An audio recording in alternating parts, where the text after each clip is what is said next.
क्या है जेपीएनआईसी जिसे खरीदना चाहते हैं अखिलेश? योगी के आदेश पर बौखलाए अवधेश, पर कहां से लाएंगे 1000 करोड़? जिसे 3 साल में बनकर होना था तैयार, उसमें क्यों लगे 13 साल? अब योगी कर रहे सपना पूरा तो क्यों गुस्साए अखिलेश? 107 कमरों वाला hotel, world level sports complex, 591 गाड़ियों के लिए 7 मंजिला पार्किंग और जेपी म्यूजियम का था सपना। साल 2012 में अखिलेश यादव और उनके पिता मुलायम सिंह यादव ने जो सपना देखा था, उसे अब योगी आदित्यनाथ पूरा करेंगे, जिस पर अखिलेश को खुश होना चाहिए। लेकिन वो अब भी योगी से नाराज हैं और कह रहे हैं, मेरे सपनों का जेपी सेंटर अगर आप बेचना चाहते हैं तो बताइए, हम खरीदने को तैयार हैं। लेकिन सवाल है, अखिलेश यादव 1000 करोड़ लाएंगे कहां से? चुनावी हलफनामे के मुताबिक उनकी कुल संपत्ति ही करीब 42 करोड़ है, तो इसका जवाब भी अखिलेश देते हैं। लेकिन उस पर आए उससे पहले सुनिए, आखिर ये जेपीएनआईसी है क्या, जिसके बारे में ज्यादातर लोग सही से नहीं जानते।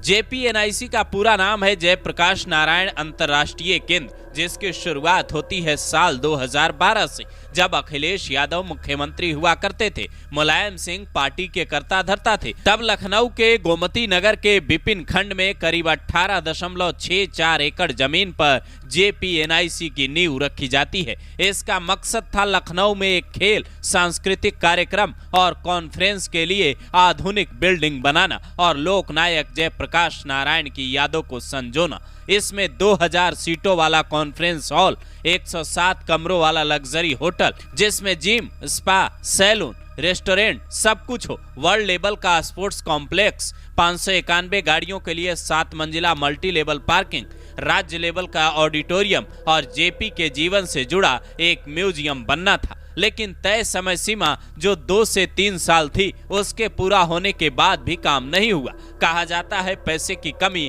और तमाम दिक्कतों की वजह से काम पूरा नहीं हो पाया। हालांकि साल 2017 में जब योगी आदित्यनाथ मुख्यमंत्री बने तो इस प्रोजेक्ट की जांच के आदेश दिए गए। ये पता किया गया कि जिस प्रोजेक्ट में करीब 200 से 300 करोड़ रुपए खर्च होने थे, उसकी लागत लगातार कैसे बढ़ती गई और अब तक 821 करोड़ रुपए कैसे खर्च हो गए। जांच के बीच काम रोक दिया गया। अखिलेश ने आरोप लगाया 80% काम पूरा हो गया है, फिर भी सरकार ने इसे रोक दिया। सरकार इसे बेचना चाहती है। साल 2024 में तो अखिलेश जब यहां माल्यार्पण करने जा रहे थे तो बिल्डिंग के सामने टीन शेड लगने की तस्वीरें भी आई, जिसके बाद खूब सियासी हंगामा हुआ। अब 3 जुलाई 2025 को योगी सरकार ने इस सेंटर को एलडीए यानी लखनऊ विकास प्राधिकरण को सौंपने का फैसला किया और अखिलेश सरकार ने इसकी देखरेख के लिए जो सोसाइटी बनाई थी, उसे भी भंग कर दिया गया। कहा जा रहा है जो पैसे अब तक खर्च हुए हैं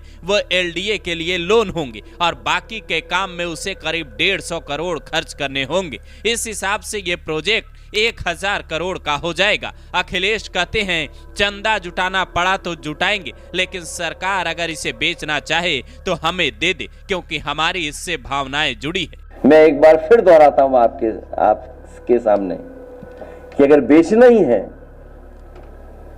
तो हम समाजवादी लोग लेने के लिए तैयार हैं।